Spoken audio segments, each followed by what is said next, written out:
Hello students, my name is Geetanjali Indiria. Welcome to competition step up.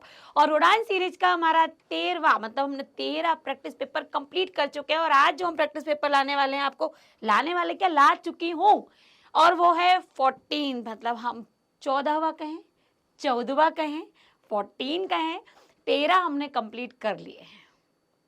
और इस complete करने में, पूर्ण करने में कुछ विद्यार्थी, कुछ हमारे यहाँ कैंडिडेट जो एसएससी जीडी के वो लगातार साथ में रहे, कुछ थे जो अभी नहीं आ पाए थे। पर मैं ये कहूँगी, आपको डिमोटिवेट नहीं करूँगी कि मैं ये कह दूँ देर हो गई। नो, कोई देर नहीं हुई। हम जब आते हैं तभी से हम शुरुआत करते हैं। और जैसा कि मैंने आपसे पहले भी कहा है, अभी फिर कह रही हूँ कि लगातार ये प्रैक्टिस पेपर अपलोड हो रहे हैं। तो स्टेप अप कंपटीशन के आप वहाँ चैनल पर जब पहुँचेंगे और आप वहाँ पर देखेंगे तो ये लगातार प्रैक्टिस पेपर मिलेंगे, जिनके प्रारूप वही हैं जो प्रारूप से आपको पेपर में आता है। इसलिए डरने की, सहमने की, घबराने की और हिंदी हिंदी ओ बाबा ये कहने की कोई ज़रूरत नहीं है। बहुत अच्छे से हम सॉल्व कर लेंगे। तो बढ़ते हैं आगे हम अपने पहले प्रश्न पर। और 20 ही प्रश्न आते, बहुत छोटे से, बहुत से कम टाइम में हम बहुत कुछ पढ़ लेते हैं, जिसमें हमारा विलोम, अनेकार्थी, पर्यायवाची, वाक्य रचना, साथी, कारक चिन्ह और मुहावरे, वाक्यांश में के लिए अनेक वाक्यों के लिए एक वाक्य के लिए, अनेक शब्दों के लिए एक शब्द का भी यहाँ पर बहुत कुछ हम पढ़ लेते हैं। पहला है राई का खाली स्थान बनाना। जैसा कि मैंने बात की थी, हम मुहावरों की तरफ पहुंच चुकते हैं। तो उपरोक्त मुहावरे में रिक्त स्थान पर सही शब्द आना है। वो सही शब्द क्या होगा? तो राई का खाली स्थान बनाना। और आपको पता है कि बहुत ही प्रचलित मुहावरा, यार छोटी बात को बड़ा मत बनाओ, राई का पहाड़ मत बनाओ। तो क्या हो जाएगा, इसके में जरूरत नहीं है, पहाड़ आ जाएगा यहाँ पर। ऊपर की ओर जाने वाला, उपरोक्त वाक्यांश के लिए एक शब्द क्या होगा? ऊपर की ओर जाने वाला। ऊपर के लिए कोई एक संस्कृत शब्द का प्रयोग करेंगे। उरक्षत, अस्ताचल, जो कि मुझे तो पता चल गया। देखिए, अस्ताचल मतलब जो अस्त की ओर चलता है, पश्चिम की ओर। उरक्षत नो शब्द। ऊर्ध्वगामी, ऊर्ध्व मतलब होता है ऊपर। मैंने कहा एक संस्कृत शब्द का प्रयोग होगा। तो ऊर्ध्वगामी जो है वो कि सही शब्द है। ऊपर की ओर जाना मतलब ऊपर की ओर गमन करना। निम्न में से कौन सा शब्द कमल शब्द का पर्यायवाची है? नहीं नहीं है। नीरद, कंचन, राजीव, जलद। जलद नहीं है, पानी को लेने वाला आपका समुद्र में आ जाता। कंचन यहाँ पर गोल्ड। राजीव कमल का पर्यायवाची है। अगला है राहुल का बेटा नित उन्नति की ओर अग्रसर है। उपयुक्त वाक्य में रेखांकित शब्द का, उपयुक्त विलोम शब्द का निम्न में से क्या होगा? तो यदि यहाँ हम बात करते हैं कि राहुल का बेटा नित उन्नति की ओर अग्रसर है, उपयुक्त वाक्य में रेखांकित शब्द का उपयुक्त विलोम है, निम्न में से क्या होगा? तो अननति, पदोन्नति, अवनति या अउन्नति। तो यहाँ पर राहुल का बेटा नित उन्नति की ओर बढ़ रहा। नित उन्नति की ओर बढ़ना, ये शब्द तो यहाँ पर उचित नहीं है कि आप नित भी लगा के उसका प्रयोग करो। तो अन्नति, पदोन्नति, अवनति या औन्नति, ये शब्द कहीं प्रयोग नहीं होता है। अवनति मतलब नीचे की ओर, डिमोशन की तरफ जाना। अनन्नति कोई शब्द नहीं है। पदोन्नति हम बोल सकते हैं क्योंकि लगातार नित उन्नति की ओर जा रहा है। तो अवनति नहीं, यहाँ नित मतलब प्रतिदिन, तो ये पदोन्नति की बात होती है। ये माफ कीजिएगा, ये नहीं होगा। कोई बात नहीं, कई बार हो जाता है एक आध गड़बड़, पर ये उत्तर सही है। निम्नलिखित में से शुद्ध वाक्य कौन सा है? राघव अपने माने के साथ घूम रहा है ना। अल्पेश सवेरे जल्दी उठता है। सीता पटने से आई है। रमेश आगरे गया था। तो आगरे गया था नहीं होता है, पटने से आई नहीं होता है, माने के नहीं होता है, सवेरे जल्दी वाला सही है। ठीक है, ये आप देखिए पढ़ते पढ़ते पहचान जाओगे क्या हम सही शब्द का चयन कर रहे हैं, क्या वो सही वाक्य है, क्या वो उचित वाक्य है। ये पढ़ते पढ़ते आ जाता है। और जैसे जैसे प्रैक्टिस पेपर होंगे, हमारी गति भी इसलिए बढ़ रही है क्योंकि बहुत सारे शब्द आप खुद ही ले आते हो। निम्नलिखित मुहावरे के उचित अर्थ का बताइए कि चयन कीजिए। चेहरे पर हवाइयाँ उड़ना, कब उड़ती हैं चेहरे पर हवाइयाँ? हम डर जाते हैं, घबरा जाते हैं। चुप रहना, घबराना, उड़ान भरना या अचानक गिरना। अचानक गिरने में चेहरे पर हवाइयाँ उड़ने की जगह चेहरा ही मिट जाएगा। हवाइयाँ तो कब उड़ेंगी पता नहीं। तो जब हम घबराते हैं तो हमारे चेहरे पर हवाइयाँ उड़ती हैं, हम डर जाते हैं। ठीक है, तो अगले की तरफ चलते हैं। जो स्त्री प्रिय बोलती है, जो मीठा बोलती है, के लिए क्या शब्द प्रयोग करेंगे? जो स्त्री प्रिय बोलती प्रियंवदा। कर्णप्रिय, कर्णप्रिय होता है जो कानों को प्रिय लगे। प्रेयसी, ये प्रेमिका को बोला जाता है। कोमलांगी मतलब कोमल अंग वाली। तीनों का अर्थ तो अलग है, तो जो प्रिय वचन बोले वो कौन है? वो है प्रियंवदा। ठीक, अगला प्रश्न है संबंध एक वाक्य, कौन सा एक वाक्य संबंधवाचक सर्वनाम का है? संबंधवाचक ज्यों, जैसा, तब, तैसा, जैसा, वैसा, ऐसा, यह, वे, ये आते हैं। यह विचार तो आपको बताना है कौन सा सर्वनाम संबंधवाचक का उदाहरण नहीं है। देखिए तो अब कितने उदाहरण वाले तो होंगे, मैं आपको यहीं कहीं समझा भी देती हूँ। यह अच्छा विचार है, जो व्यक्ति आपत्ति में विचलित नहीं होता है वह है। तो ये जो शब्द हैं ये किसके हैं? ये संबंधबोधक है।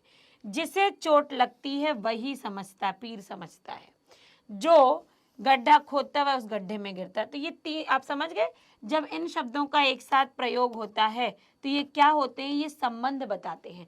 जैसा राजा वैसी प्रजा, जैसी बोलोगे जैसा पियोगे पानी वैसी बोलोगे बाणी, ये संबंधवाचक है। लेकिन एक यहाँ पर शब्द है जो सीधा सरल वाक्य है, और वो क्या है? यह अच्छा विचार है। बाकी सब तो संबंध वाचक सर्वनाम के उदाहरण थे। नीचे दिए गए वाक्य के अशुद्ध वाक्य का चयन कीजिए। अध्यापक ने आपकी अभ्यास पुस्तिका का अवलोकन करके देख लिया है। अवलोकन किया है, अवलोकन करके देख लिया है। तो देखिए, लिया है, अवलोकन करके देख, अभ्यास पुस्तिका का अध्यापक ने आपकी। तो यहाँ पर जो दूसरा है अवलोकन करना ही देखना होता है, निरीक्षण करना है ना। तो अवलोकन करके देखना ये नहीं है, क्योंकि करके देखने के लिए एक शब्द प्रयोग हुआ है, अवलोकन किया है। ठीक है, तो यहाँ पर अवलोकन करके देख अशुद्ध है। जिसमें शक्ति ना हो, वाक्यांश के लिए कौन सा आएगा एक शब्द? अशक्त, अशक्य, शकत या अशोक। अशोक तो राजा थे, शकत शब्द नहीं हो पाता है। अशक्य, अशक्त, अशक्य मतलब जिसके पास शक्ति ना हो, या फिर जिसमें शक्ति ना हो, तो हम कहते हैं ना कि वो कैसा है? अशक्त हो चुका है, मतलब उसमें अब ताकत बची नहीं है। मुझे आप पुराने पते पर पत्र दीजिएगा। इस वाक्य में दीजिएगा के स्थान पर उपयुक्त शब्द और क्या हो सकता है? मुझे आप पुराने पते पर पत्र भेजिएगा। अब जब पते पर हम जब हम पत्र देंगे तो दीजिएगा का तो सामने वाला प्रयोग हो जाता है जो हम प्रत्यक्ष रूप से दे रहे हैं। पर जब हम पते पर क्या करेंगे? भेजिएगा, आइएगा, सोचिएगा, लीजिएगा। स्वाभाविक है, हम पत्र भेज रहे हैं तो भेजिएगा आएगा ना, कि हमको हमारे इस पते पर भेजिएगा। दीजिएगा तो तब आता है जब सामने वाला प्रत्यक्ष हो। निम्न में से कौन सा शब्द बिजली शब्द का पर्यायवाची नहीं है? बिजली का दामिनी होता है, तड़ित भी होता है, चंचला भी होता है, तटनी नदी का पर्यायवाची होता है, ध्यान रखिएगा। अब आप देख रहे हैं इतने सारे प्रैक्टिस पेपर में हमने कितने पर्यायवाची शब्दों को समझ लिया। तो कहने का तात्पर्य केवल प्रैक्टिस ही नहीं, हम बहुत सारा याद भी कर रहे हैं। तो अब आपको जो 3 दिए गए हैं, ये तीनों हैं बिजली के पर्यायवाची। जब आपको ये बोला जाए कौन इसका पर्यायवाची नहीं है, मतलब जितने 3 दिए होंगे वो उसके पर्यायवाची दिए होंगे। एक पॉजिटिव सकारात्मक बात ये होती है कि उसके पर्यायवाची तो याद हो ही गए हमको, और जो नहीं है उसका पर्यायवाची वो किसी और का होता है, वो भी याद हो जाता है। तो तटनी नदी का पर्यायवाची है। अगला है, निम्नलिखित में से किस विकल्प में सर्वनाम शब्द त्रुटिपूर्ण है? सर्वनाम शब्द आया है लेकिन वो अशुद्ध है, दोष है उसमें। आप लोग बहुत बड़े आदमी हैं, तुम तो बहुत व्यस्त हो, हमारे से अब यह सब नहीं होता, उसने अपने मालिक को काम से निकाल दिया। तो देखिए ये सब सही है, पर हमारे से जो आया है, मेरा पेन छूटा हाथ से, उसी की आवाज थी आपके लिए। तो ये जो हमारे शब्द का प्रयोग हुआ है ये उचित नहीं यहाँ पर है, क्योंकि हमारे नहीं होता, हमसे अब ये काम नहीं हो सकता। तो वो सर्वनाम उचित था, सही था, किंतु इसमें जो हमारे आ गया है ये सही सर्वनाम का प्रयोग नहीं है। अब यहाँ पर हम चलते हैं अगले प्रश्न की तरफ, और प्रश्न है हमारा 14वां। तो अगर आप कहें तो मैं अपना पेन तो उठा ही लूँ, क्योंकि मैं आपको टिक मार्क करूंगी। वेट, चलिए। निम्नलिखित वाक्य में से अशुद्धि पहचाने। आपकी घड़ी में कई बजे हैं। अब ये कई बजे क्या हो गया? ये क्षेत्रीय भाषा का शब्द है, ये मानक नहीं है। तो यहाँ पर अशुद्धि हमने कई में पहचान ही ली है, कितने बजे हैं ये हो सकता था। अब अगला है, अगले प्रश्न की तरफ चलते हैं। यह घटना अद्भुत है। उक्त वाक्य में प्रयुक्त अद्भुत के स्थान पर उसके समानार्थी शब्द का प्रयोग निम्न में से किस वाक्य में नहीं है? ध्यान रखिएगा, वाक्य आपको प्रश्न पूरा पढ़ना है, कहाँ नहीं का प्रयोग हो जाता है और कहाँ है का प्रयोग हो जाता है। तो नहीं है किसका? अद्भुत का। यह घटना आश्चर्यजनक है, ये एक अद्भुत का पर्यायवाची है। यह घटना भयानक है, विलक्षण भी है, अपूर्व भी है। पर यहाँ पर जो भयानक शब्द आता है वो इसका अपोजिट हो जाता है, भयानक। अद्भुत तो है पर भयानक एकदम ही अलग हो जाएगा, तो भयानक वाला वो है जो इसका पर्यायवाची समानार्थी नहीं है। अब फिर हम आ जाते हैं, हमारा जो कि पता है कि 16वां प्रश्न हमारे गद्यांश से प्रारंभ होता है। चलिए एक बार फिर खुद से भरने का प्रयत्न करते हैं। पृथ्वी के ऊपर वायुमंडल के स्ट्रेटोस्फीयर में ओजोन गैस की एक मोटी परत है। यह धरती के जीवन का रक्षा कवच है, जिससे खालिस्तान से आने वाली हानिकारक, तो किससे? सूर्य से आने वाली हानिकारक किरणें रोक ली जाती है, किंतु पृथ्वी के ऊपर जहरीली गैसों के बादल बढ़ते जाने के कारण सूर्य की अनावश्यक किरणें बाह्य अंतरिक्ष में वर्तित नहीं हो पाती हैं, जिसके कारण पृथ्वी का खालिस्तान, ग्लोबल वार्मिंग बढ़ता जा रहा है। पृथ्वी का तापमान, आपको ओजोन परत में जो ये कमी आ रही है, जो ये पतली हो रही है, उससे हमारे सूर्य की जो किरणें हैं जिनको पृथ्वी पर डायरेक्ट नहीं आना चाहिए, वो यदि पहुंच रही है तो हमारा ग्लोबल वार्मिंग हो रही है, अर्थात तापमान बढ़ता जा रहा है। इससे छोटे बड़े सभी द्वीप समूह एवं महाद्वीपों के खालिस्तान क्षेत्रों के डूब जाने का खतरा बढ़ गया है। अधिकांश, यहाँ पर ले सकते हैं कि अधिकांश क्षेत्रों के डूबने का खतरा बढ़ रहा है, क्योंकि आपको पता है कि जब गर्मी बढ़ेगी, ग्लेशियर पिघलेंगे तो ज़्यादातर पानी फैल होगा और उसके अधिकांश भाग हमारी पृथ्वी के डूबेंगे। इसे ग्रीन हाउस प्रभाव कहते हैं। यही स्थिति रही तो मुंबई जैसे महानगर प्रलय की गोद में समा सकते हैं। पृथ्वी पर बढ़ते तापमान के कारण विश्व खालिस्तान को अमृत एवं पोषक जल प्रदान करने वाले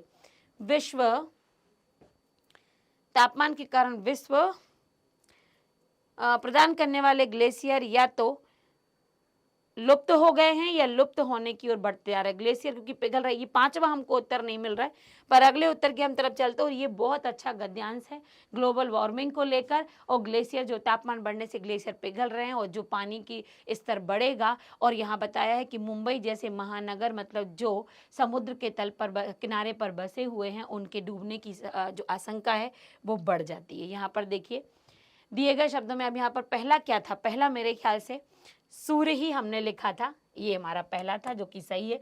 दूसरा हमने ये लिखा था, तीसरा था हमारा तापमान, चौथा था अधिकांश, 5वां हमको मिला नहीं था।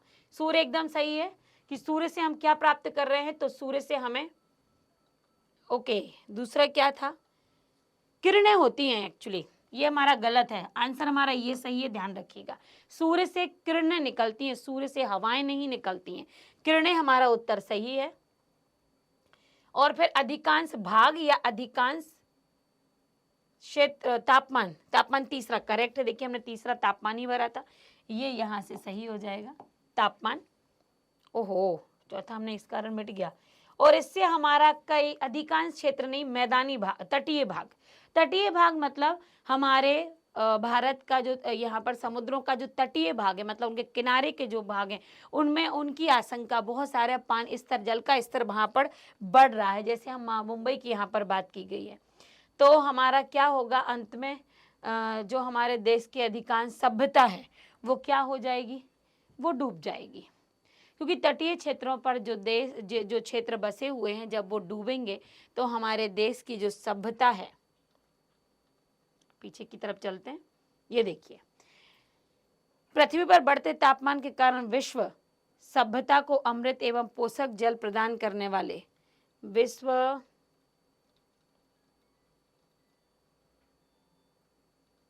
सभ्यता को, ठीक है, जो ग्लेशियर है वो क्या हो रहे हैं? वो हमारे पिघलते जा रहे हैं।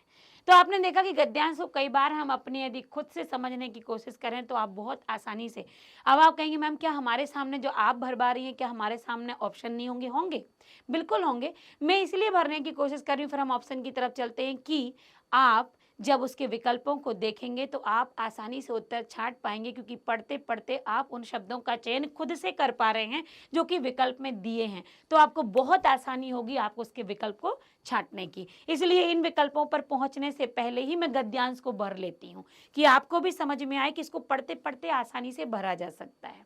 और आपको पता है कि चूंकि 2020 का सवाल है, इसलिए यहाँ हमारा जो 14 जो हमने ये पेपर था ये हमने सॉल्व कर लिया है। अगले वीडियो में हम 15वें प्रैक्टिस पेपर की तरफ बढ़ेंगे। ये और ये सीरीज लगातार चलती रहेगी, आप बने रहिएगा स्टेप अप कंपटीशन के साथ। Thank you so much.